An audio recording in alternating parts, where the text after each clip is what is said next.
जय श्री राम भक्तों, बैसाख का पावन महीना चल रहा है। इस पावन महीने में हम कुछ भी दान पुण्य, कथा, भजन, कीर्तन, स्नान, श्रवण वगैरह करते हैं, उसका हमें करोड़ों करोड़ों गुना शुभता फल की प्राप्ति होती है।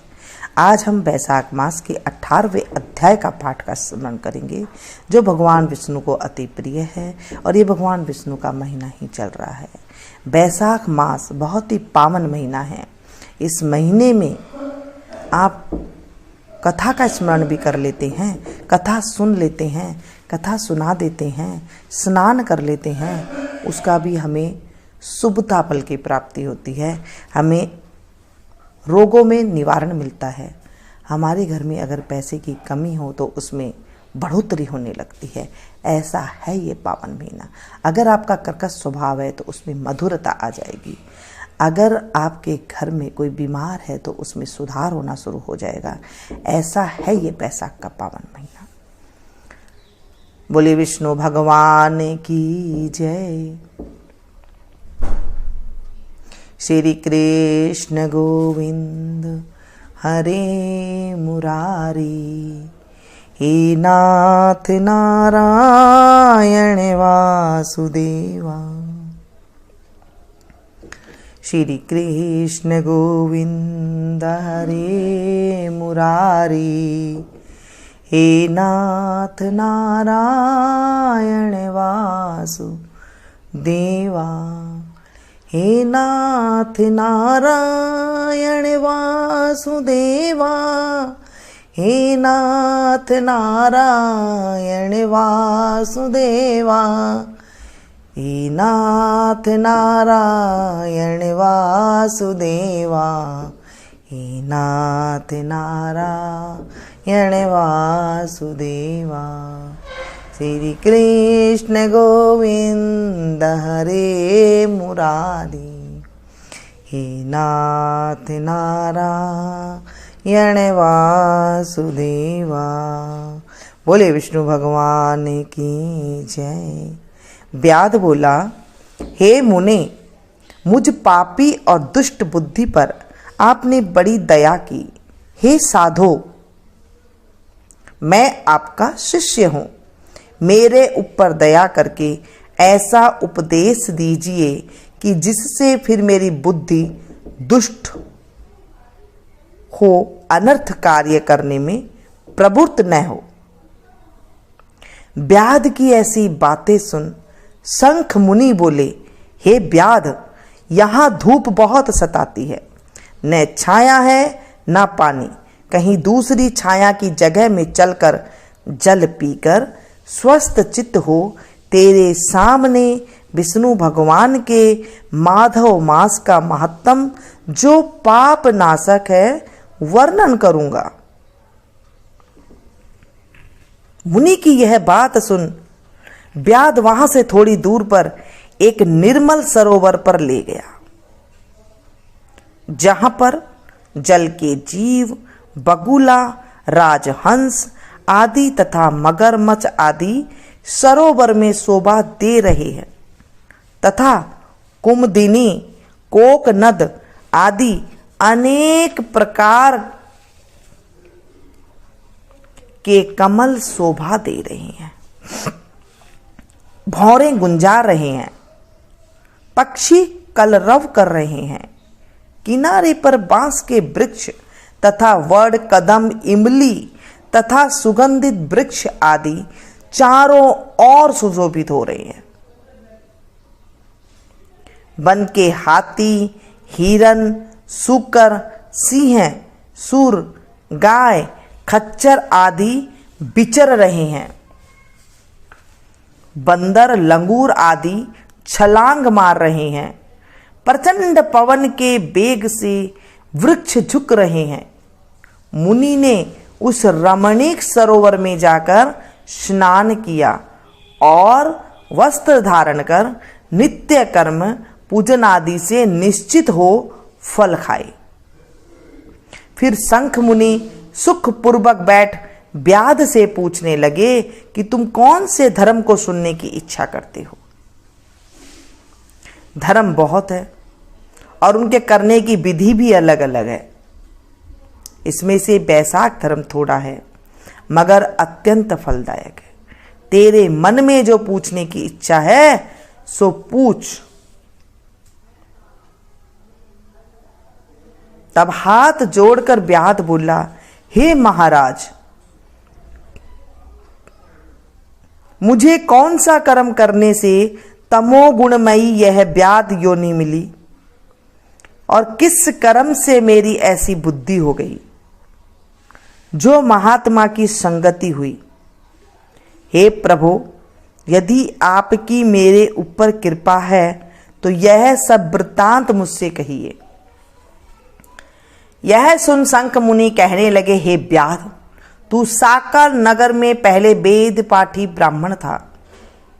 तेरा नाम स्तंभ था और श्री वत्स गोत्र में तेरा जन्म हुआ था। एक वेश्या से तेरा प्रेम था, उसी की संगति के दोष से तू नित्य कर्मों को परित्याग कर शूद्र के समान घर में आता था। इस प्रकार तुझ आचारहीन दुष्ट ने धर्म क्रिया त्याग दी। किंतु तेरी स्त्री ब्राह्मणी बड़ी रूपवती थी। वह वेश्या सहित तुझ नीच की सेवा किया करती थी और तुम दोनों की आज्ञा में लगी रहती थी। जब इसी तरह सेवा करते करते बहुत समय बीत गया, तब एक दिन तूने भैंस का दूध और मूली खाई तथा शूद्रों के भक्षण करने की वस्तु निष्पाप और तिल खाए। इस अपत्य भोजन से तूने दस्त और वमन होने लगी और दारुण भगंदर रोग हो गया, जिससे घोर वेदना होने लगी। जब तक घर में धन रहा तब तक वेश्या भी रही, फिर सब धन को लेकर घर छोड़कर चली गई तो तुझे घोर घृणा उत्पन्न हुई और रोग से अत्यंत दुखी हो दीन वाणी से व्याकुल चित्त रोता हुआ ब्राह्मणी से कहने लगा, तू मेरी रक्षा कर। हे सुंदरी, मुझ पापी ने तेरा कुछ भी उपकार नहीं किया है। जो गृहस्थ प्राणी अपनी भार्या का मान नहीं करते वह 15 जन्म तक नपुंसक होते हैं। हे महाभागे, रात दिन साधु महात्माओं से निंदित हो तेरी अवज्ञा से मैं पाप योनि में पड़ूंगा। मैं तेरे विनीत भाव पर भी क्रोध के मारे जलता हूं। जब उसके स्वामी ने ऐसा कहा तब वह हाथ जोड़कर बोली, हे कांत, तुम मेरे प्रति दीनता तथा लज्जा मत करो। मैंने आपके ऊपर कभी क्रोध नहीं किया। मैंने पूर्व जन्म के पाप किए हैं, उसके भोगने में कुछ दुख नहीं है। ऐसे दुखों को सहन कर वह साध्वी स्त्री और उत्तम पुरुष है।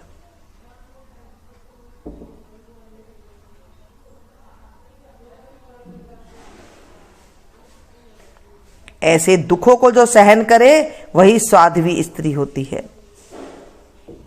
और वही उत्तम पुरुष होता है। अपने पिता और भाइयों से धन लाकर वह क्षीर साई विष्णु भगवान की पूजा और तेरी सेवा शुश्रूषा में लगी रही। दिन रात मलमूत्र धोकर शुद्ध करके और तेरे जो कीड़े पड़ गए थे उन्हें धीरे धीरे निकालती। रात दिन नींद त्याग तेरे दुख में दुखी हो कहने लगी, हे पितृश्वरो, तुम मेरे पति की रक्षा कर, रोगहीन और पाप रहित करो। और चंडिका श्री गणेश जी शनिश्चर जी से प्रार्थना करती थी कि मेरे पति निरोग होकर 100 वर्ष तक जीवित रहे। ऐसी वह देवी प्रतिदिन किया करती थी। तब एक दिन देवल नाम के मुनि बैसाख में गर्मी के मारे संध्या समय घर पर आए। तब तेरी स्त्री ने रोग नाशक वैद्य समझकर उनके चरण धोकर जल सिर पर छिड़क लिया और गर्मी से व्याकुल महात्मा को तेरी आज्ञा लेकर शरबत पिलाया। जिससे उनको शांति मिली। दिल निकलने पर वह मुनि जैसे आए वैसे ही चली गई। थोड़े दिन बाद तुझे सन्निपात हो गया। तब तेरी स्त्री ने त्रिकुटा पिलाया तो तूने उसकी उंगली काट ली और तेरी दांती भिज गई। तू अपनी सुंदर सैया पर उसी वेश्या का ध्यान करता हुआ मर गया। तेरी रूपवती स्त्री यह देख अपना कंकण बेचकर बहुत सा धन इकट्ठा लाई। विशाल चिता बना बीच में तुझे रखकर तेरा रोग पीड़ित शरीर को अग्नि संस्कार किया और स्वयं भी उसी अग्नि में जलकर सती हो गई। वह शरीर त्याग पति का आलिंगन कर तत्काल विष्णु लोक को चली गई। बैसाख में पानी का दान करने और चरण धोकर जल सिर पर छिड़कने से योगियों की सी दुर्लभ गति उसे मिल गई और तूने समस्त पापों से छूटने पर भी अंत काल में वैश्या का स्मरण करने से देह त्याग कर घोर व्याध का जन्म धारण किया। तुझे सदा हिंसा प्यारी है और चित्त में सदा उद्वेग रहता है। तूने बैसाख में शरबत पान कराने की आज्ञा दी और मुनि के चरण धोने के पाप नाशक जल मस्तक पर छिड़का। उससे तेरी ऐसी बुद्धि हुई और सत्संगति प्राप्त हुई जिससे तूने संपूर्ण सुखों के हेतु धर्म पूछे। इस प्रकार तेरे पूर्व जन्म के किए हुए जो पाप और पुण्य कर्म मैंने दिव्य दृष्टि से देखे वे सब तुझे बतलाए, और जो कुछ तुझे गुप्त वार्ता पूछनी हो वह तू पूछ, तेरे मन शुद्ध हो जाएगा। हे महामते, तेरा कल्याण हो। बोले विष्णु भगवान की जय। इस कथा को जो सुने सुनाए होकारा भरे उसका भी कल्याण हो। इस कथा को आप अपनों के साथ ज़्यादा से ज़्यादा शेयर कीजिएगा ताकि आपको भी बैसाख मास में कथा सुनाने का फल मिल सके और आपका भी कल्याण हो सके। आप मेरी सब्सक्राइबर फैमिली है तो मैं चाहती हूं कि आपका भी कल्याण हो। कृष्ण गोविंद गोविंद गोपाल नंद लाल। कृष्ण गोविंद गोविंद गोपाल नंद लाल। कृष्ण गोविंद गोविंद गोपाल नंद लाल। कृष्ण गोविंद गोविंद गोपाल नंद लाल।